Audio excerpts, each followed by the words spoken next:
안녕하십니까. 김영환TV의 김영환입니다. 오늘은 유시민, 지금 전국에 초점으로 부상해 있습니다. 이재명에 대한 비판을, 날선 비판을 쏟아내고 있습니다. 첫 번째는 그는 이재명 정부는 이대로 가면 필패한다, 그렇게 말하고 있습니다. 그는 또 이어서 어물전에 민주당과 이재명 정부를 빗대서 말하면서 어물전에서는 원래 비린내가 나기 마련인데 지금은 아주 썩은 악취가 나고 있다. 그래서 후각이 발달한 사람들이 이것을 바로잡지 않으면 이것은 썩은 어물전이 될 것이다 하는 독설을 퍼붓고 있습니다. 마치 이재명과 유시민이 각을 세우고 싸우고 있는 형상이라 볼 수 있습니다. 그래서 이 문제를 좀 심층적으로 분석을 하면서 앞으로 벌어질 일들에 대해서 좀 말씀을 드릴까 생각합니다. 지금 유시민의 이런 발언은 민주당과 김민석 또 이재명 청와대에 엄청나게 아픈 그런 발언이고 또 실제로 예민하게 대응을 하고 있습니다. 김민석은 헛예언이다, 이낙연, 조순 등과 같은 그런 지식인의 변침이다, 변신이다, 또는 지식인의 그런 변절이다, 그렇게 말하고 있습니다. 박지원은 고장난 녹음기다, 김남주는 사람을 베는 말이다, 개혁을 하는 말이 아니라 사람을 베는 말이다, 이렇게 말하고 있고, 박선원은 필패의 진흙탕으로 끌고 가는 평론가다, 이렇게 비아냥, 인신공격, 또 비판을 하고 있습니다. 얼마나 아픈 비난인가 하는 것을 말하고 있는 것입니다. 유시민은 말할 것도 없이 노무현의 사람입니다. 그리고 노무현 문재인의 노선을 답습하고 그것을 계승하고 있습니다. 그 뒤에 당권주자로 정청래가 있습니다. 그리고 그 그룹의 대안으로 대통령 후보로 조국이 있습니다. 그리고 이재명은 그 주변에, 권력 주변에 많은 친명 세력, 개딸들, 김민석 총리가 있습니다. 그런데 전당대회가 진행될 때 모든 평론가들과 여론의 반향은 김민석이 낙승하는 것으로 생각을 했습니다. 저도 그렇게 생각했습니다. 왜냐하면 대통령의 임기가 4년이나 남아있고 대통령이 정무에 개입하는 그런 부담을 안으면서도 김민석에게 힘을 몰아세우고 외국에 나갈 때 김민석은 공항에 오게 하고 정청래는 못 오게 하고 하는 그런 일들을 기억하실 것입니다. 돌아오는 길에 정청래가 폴더형 인사를 하는, 보기에 따라서는 볼썽사나운 굴욕적인 그런 모습을 연출을 하게 했습니다. 그런데 시간이 지날수록 민주당의 경선, 그 내부를 제가 잘 들여다보지 못하고 또 실제로 여론을 잘 모릅니다만 여론조사의 결과를 보면 시간이 지날수록 김민석의 힘이 빠지고 있는 것이 아닌가, 혹시 정청래가 선전하는 것이 아닌가, 정청래의 언더독 작전이, 동정론이 조금 더 힘을 받고 있는 것이 아닌가. 그리고 송영길이 나와서 김민석과 연대하는 그런 모습으로 송영길과 김민석이 함께 정청래를 두들기고 있는데 두들기면 두들길수록 정청래 쪽으로 세력이 몰리는 것이 아닌가 하는 그런 이상한 현상을 지금 목격하고 있습니다. 그렇다면 지금 이 순간에 왜 정권이 4년이나 임기가 남아있는 이재명과 유시민이 저렇게 각을 뜨고 싸우고 있는가? 그것은 2년 후에, 1년 8개월인가 9개월 후에 있는 22대 총선의 공천권이 달려있기 때문입니다. 그 공천권과 그 결과에 따라서 이재명 정부에 대한 평가와 정권 말기의 정세가 결정될 뿐만 아니라 그 위에 있는 대선의 구도가 결정되기 때문에 지금 이 당권 경쟁에서 밀리면 안 된다는 일촉즉발의 모든 것을 건 건곤일척의 그런 싸움을 벌이고 있는 것이다, 그렇게 보는 것이 맞을 것 같습니다. 이번 당권 경쟁에서 당대표를 세우고 그것이 총선의 경청에 영향을 줄 것이고 그것이 대선에도 영향을 주기 때문에 지금 싸워야 된다 하는 생각을 하게 되는데, 이것은 지난 2년 전에 이재명이 힘이 있을 때 친명 공천을 하고 친문 학살을 했던, 무자비하게 학살을 했던 그 경험을 유시민과 정청래는 기억하고 있다, 이렇게 생각합니다. 특히 문재인이 이것을 기억하고 있다고 생각합니다. 그래서 노무현 문재인 진영은 이번 싸움에서 각을 세우고 세력을 구축하고 일전을 해야 되겠다는 그런 생각을 한 것으로 보입니다. 김민석과 이재명이 다음 총선에서 친문을 학살할 것이다, 그렇게 보는 것입니다. 그리고 그 이후에 대선 구도에서 지금 현재로서는 많은 우여곡절과 새로운 인물의 부상이 있겠습니다만은 정청래와 유시민 친노 그룹은 조국을, 그리고 현재로서는 이재명은 김민석을 내세워서 일전을 할 것으로 생각합니다. 그러나 이 상황에서 돌발 변수, 가장 큰 변수는 뜻밖에도 이재명의 공소 취소에 있습니다.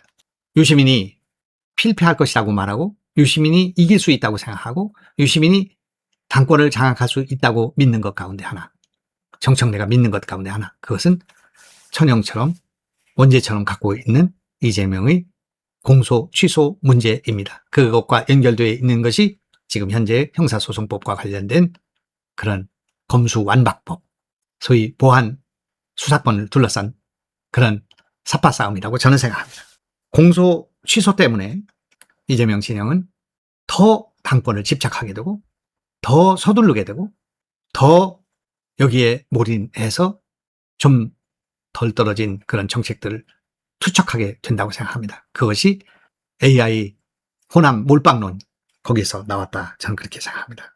모든 사안의 밑바탕에는 이재명 앞으로 겪어야 되는 이 재판과 관련된 이것을 벗어버리려고 하는 공소 취소 문제가 있고, 이것을 정확하게 유시민과 그 진영은 보고 있다, 그렇게 봐야 될 것 같습니다. 이것이 아킬레스건이 돼서 전국에 영향을 줄 것이다, 그렇게 저는 생각합니다. 그래서 싸움이 4년 임기가 남고, 그리고 국정을 장악하고 있는 대통령과 그 약점을 가지고 있는, 그러나 당권과 앞으로의 미래에 있어서 세력 다툼에 있어서 조금도 밀리지 않는 싸움을 하고 있다, 그렇게 저는 생각합니다. 유시민과 친노 친문 세력은 이재명 진영을 어떻게 보고 있는가? 그들은 과거에 민주화운동을 했던 세력들이고, 비교적 김대중 노선을 계승하고 있는 세력인데, 이들이 볼 때 이재명 진영은 실용주의라고 말은 하고 있지만 실제로는 이념이 없고 철학이 없는 이해 집단이다, 그렇게 생각하고 있습니다. 이념과 철학이 없으므로 지금은 모여있지만 시간이 지나면, 권력에서 힘이 빠지면 흩어진다, 이렇게 보는 것 같습니다. 그리고 이재명과 그 진영들은 실력이 없다는 것을 꿰뚫어 보고 있습니다. 그래서 실패할 것이다, 이렇게 보는 것입니다. 실패하고 나서도 권력을 창출해야 된다는 그런 생각을 지금 유시민과 친노 친문 세력은 하고 있다, 그렇게 생각합니다. 그리고 아까 말씀한 것처럼 공소 취소의 약점을 가지고 있고 그것을 꿰뚫어 보고 있다, 그렇게 생각합니다. 이 문제를 누가 승패를 가르게 할 것이고 누가 심판을 볼 것인가, 두말할 나위도 없이 호남의 당원과 호남 유권자들이 이것을 결정하게 될 것입니다. 과거에도 그랬습니다. 김대중과 동교동이 처음에 밀었던 이인재와 그리고 호남이 선택한 노무현 사이에 노무현의 손을 들어주었고, 그리고 문재인을 만들었으며, 그리고 이재명 정권을 선택해서 압도적인 지역주의의 어떻든 진영으로 뭉쳐있는 호남이 90% 이상 수도권에 있는 취향 인사들과 힘을 모아서 정권을 계속 창출하고 있는 것입니다. 민주당의 뿌리가 호남에 있습니다. 호남이 그러면 이재명과 유시민 가운데 누구를 선택할 것인가? 당연히 호남은 힘 있는 쪽에 붙게 되어 있습니다. 그럴 때 지금은 아주 미묘한 상태에 있다, 그렇게 봅니다. 호남 분들이 다 이런 상황을 알고 있다고 생각합니다. 정치적으로 가장 예민하게 이런 판단들을 해왔던 그런 세력들이고 그런 당원들이라고 생각합니다. 그렇기 때문에 이들은 지금 정청래냐 김민석이냐 이재명이냐 유시민의 말에 귀를 기울이냐 하는 문제를 지금 고민하고 토론하고 논의하고 있다, 그렇게 봐야 될 것 같습니다. 시간이 지나면 유시민의 편이고 정청래의 편이고, 지금은 어떻든 여당 권력을 갖고 있는 이재명을 포기하지 않을 것이라고 저는 생각합니다. 힘 있는 쪽에 붙게 되어 있다, 그렇게 저는 생각하고 제 판단이 아마 맞지 않을까 이렇게 생각합니다. 마지막으로 김민석이 유시민과 조순, 이낙연을 가리켜서 변침했다라고 말하는 그 문제에 대해서 조금 말씀드릴까 생각합니다. 김민석은 원래 김대중 키드였고 15대 국회의원에서 최연소 국회의원이었습니다. 두 번째가 평택의 국회의원, 국방위원장을 했던 그런 의원이시고, 세 번째가 추미애 의원이었습니다. 다섯 번째가 저 김영환이었습니다. 1996년도 15대 국회의원에서 김민석은 서울대 학생회장 출신으로 미문화운 사건으로 투옥도 되고 그런 운동권의 그런 신화를 갖고 있었고, 김대중은 각별히 김민석을 키웠습니다. 김대중 키드였습니다. 그래서 그 김대중이 서울시장으로 만든 사람이 조순이고, 16대 국회에 들어온 사람이 이낙연, 전남지사를 통해서 총리를 했던 이낙연 총리가 됐습니다. 민주당의 노선은, 균열은 노무현과 아니면 유시민과 이재명의 그런 갈등이 아니고 김대중과 노무현 사이에 있었습니다. 열린우리당을 창당하는 과정에서 또 정치, 문화, 정치 행태에 있어서 김대중은 노무현을 상당히 불안하게 생각하고 처음에는 이인재를 후계 구도로 생각했다가 여론이 바뀌면서 노무현을 지지하게 된 것입니다. 그 열린우리당의 후예들이 김대중을 버리고 나와서 창당하고 그렇게 해서 선거에 졌지만 노무현 대통령의 자살로 인해서 다시 이것이 복원되고 국민들의 감정을 자극하고 또 연민을 가진 국민들의 지지를 받아서 오늘의 민주당까지 오게 된 것입니다.